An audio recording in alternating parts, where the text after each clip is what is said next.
While hearing a plea seeking the recall of the judgment granting bail to Tamil Nadu Minister Senthil Balaji, a two-judge bench of the Apex Court posed a tough question over why the minister was reinstated to office as soon as he got bail. Justice Abhay Oka, one of the judges hearing the case, observed, and I quote, "We grant bail and the next day you go and become minister. Anybody will be bound to be under the impression that now with your position as a senior cabinet minister, witnesses will be under pressure. What is going on?" Unquote.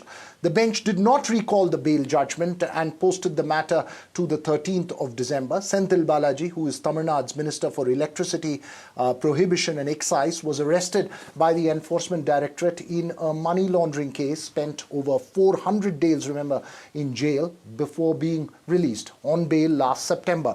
He was accorded a rousing welcome on his release, and the DMK chief Mr Stalin and Chief Minister of the state had backed Balaji to the hilt and reinstated him soon after his release. In fact, remember, even after his arrest, the Stalin government did not remove him from the cabinet for several months. Senthil Balaji shifted from the AIDMK to the DMK and considered an extremely influential politician with connections across Tamil Nadu's political divide in the western region of the state.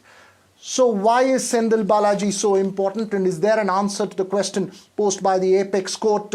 Joining me this evening, Harish Mohammed Ibrahim, who has taken a pro-DMK stand on this issue. Unfortunately, the DMK refused to join the conversation this evening because they say that all their party workers and spokespersons are busy with the rain situation in Tamil Nadu. That was the response they gave us when we asked them to join the debate. Narayan Tirupati of the Tamil Nadu BJP joins us, as well as political analyst Suman C. Raman. Harish, my first question to you: what would be the response to the Supreme Court's question, which is a tough one, saying why just after bail should a minister be reinstated? Why not wait till the end of the case? What should the DMK be saying to this? No, I'm not on any official capability as a DMK spokesperson participated in your debate, and number one. And number two, anyone until there is a proven of guilty, they are about to go ahead with whatever the process and proceedings are as per the constitution's mandated for any elected government for that matter. And number three, unless Senthil Balaji is there inside the jail as a minister in position for almost 400 plus odd days, the ED was not able to file a submission before the Apex Court proving his charges as guilty. And they can't even file a charge sheet for whatever the crime he was supposed to be committed, which was the allegations by the ED. And even when there was a DVAC case, that was not proven beyond doubt for him to make sure to be under impression that he is a culprit or he should be proven guilty. Until that, the state government has all the liberty to take whoever they want to be under their cabinet.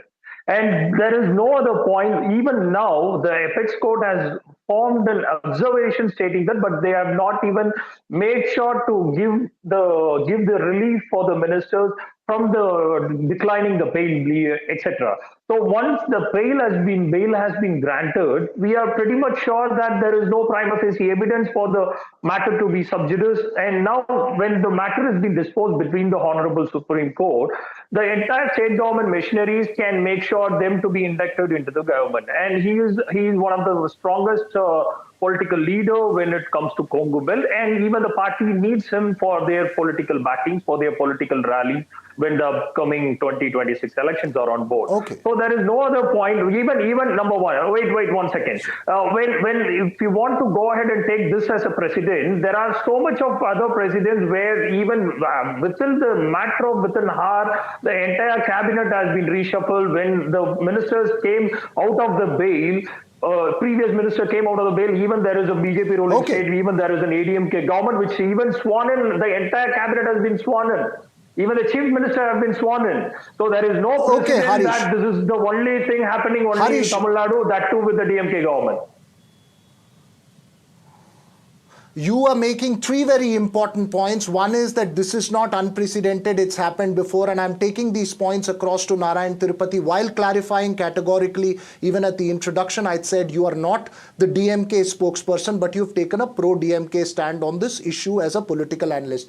Narayan Tirupati, 3 points being made. One, there is a precedent for this. Two, the DMK has categorically said that this is a political vendetta case against Senthil Balaji, and Enforcement Directorate is being used by, as a tool of the central government. And three, he has been given bail. It's the prerogative of the Chief Minister to take him back into the cabinet. What is the problem? Please respond to those points raised by Harish. See, number one, before 5 years, somebody said that Senthil Balaji is a fraud, is a cheat, he is a corrupt person, a land grabber, he is an extortionist. The words came from Mr. M.K. Stalin, the then opposition leader, before 5 years. Number two, my friend was saying that this case, charge sheet were not filed, but charge sheets have been filed. We should know that because he was a minister, he is a power, he will influence. The court refused to give bail. We need to understand this. So he can't say that ED has failed to even file the charge sheet. No. And number three is that, you see, I don't blame Senthil Balaji becoming a minister because it is, as he rightly said, it is the chief minister who should now come and say that the Supreme Court has observed this, given an observation. If he is a responsible and a good administrator, if he is a responsible chief minister and a citizen, I think it is the duty of Mr. N.K. Stalin, the chief minister of Tamil Nadu, to dismiss Senthil Balaji immediately. That is what we demand. And this should have been done by him. The court very rightly said that the moment we gave you the bail, and immediately next day you are becoming the minister, cabinet minister, as a senior cabinet minister with a plum portfolio, like, as you rightly said, electricity and prohibition. And how come definitely everyone will think that he will influence? And he is an ATM. You asked me, right, why is that he has been given a minister? He is an ATM for DMK. That is why he has been given a portfolio, a minister. Okay. Okay, you've made these points, you've made these repeatedly over the last few years. Sumant Raman, how do we draw a conclusion on this? On the one side, the Chief Minister has the prerogative to take someone who is not convicted into his cabinet. On the other side, and the more important side, is the moral question of, is somebody facing a case as serious as this, should they be brought back into the cabinet? How do we draw the line? Irrespective of political party, there is no moral question. There is no question of having any. It used to be there in the good old days. That's gone. So I think we can ignore the moral question part of it.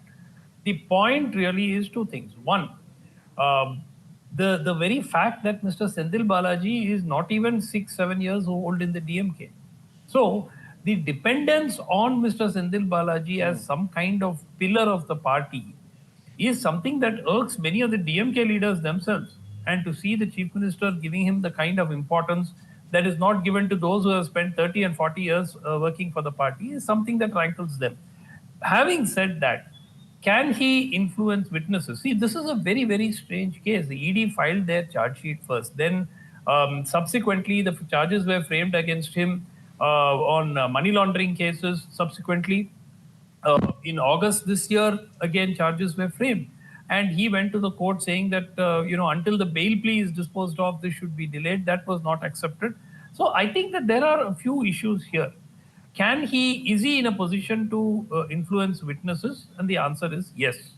Has the, entire trial been completely concluded and is it in a state of appeal in a higher court? No. So I think that there is a difference between similar cases which have been quoted earlier and this particular case where the matter he has not been convicted as yet. So this is not a case where he's been, hypothetically, had he been convicted and the matter had come on appeal, then you're not going to again have the witnesses being re-examined and so on unless a retrial is ordered. This is not in that state. So therefore, it is incumbent to ensure that witnesses are not tampered with.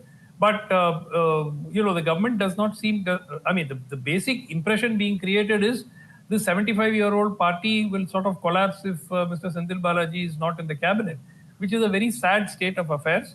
And I think that it is not proper on the part of the Chief Minister to continue to, almost defend him to a point where, look, Veera, These charges were brought by Mr. No, Stalin. Sumant, when you're making that point, I'm sorry to interrupt you. Wait.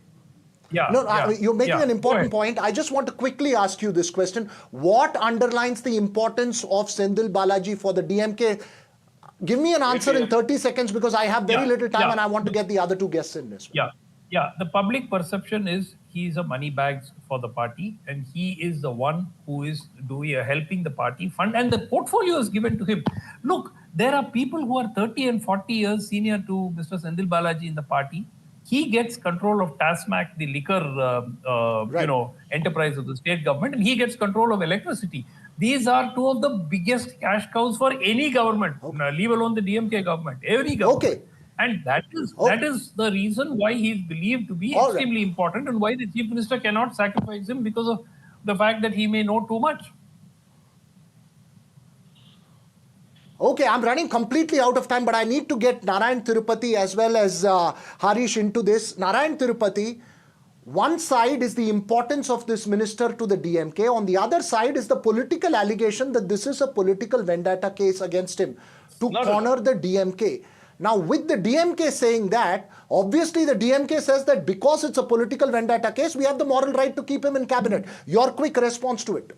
No. See, this accusation was given by Mr. Stalin. That's what I said. He said he's a cheat.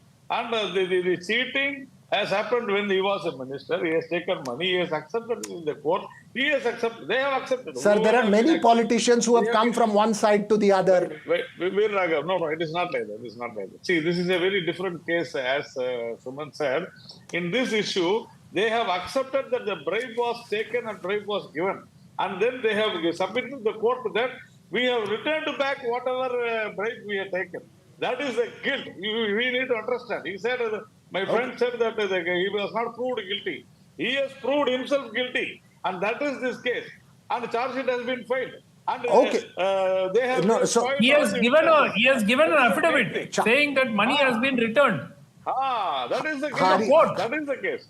Harish, give me a final. I'm giving you the final word, Harish. Could the DMK not have waited till the case is over? What was the hurry to get him back into the cabinet? Very quick response, last word to you. Isn't the DMK on the fault on this one?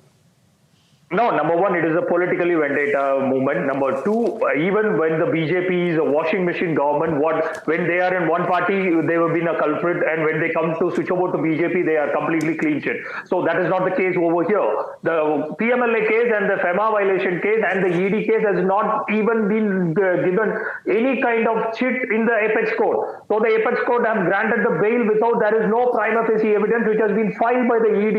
Even on the FEMA violation, even on the PMLA violation, there is not even a single charge has been framed against him. So that is the reason. That is the reason it is politically vendetta. Even the ED, they are saying that it is a money bag. He is a money bag. Has he given a statement? No, you made both of you have made your points. The entire machinery is. Has he given a statement saying money has been returned? I apologize for cutting this short, but both of you have made your points emphatically.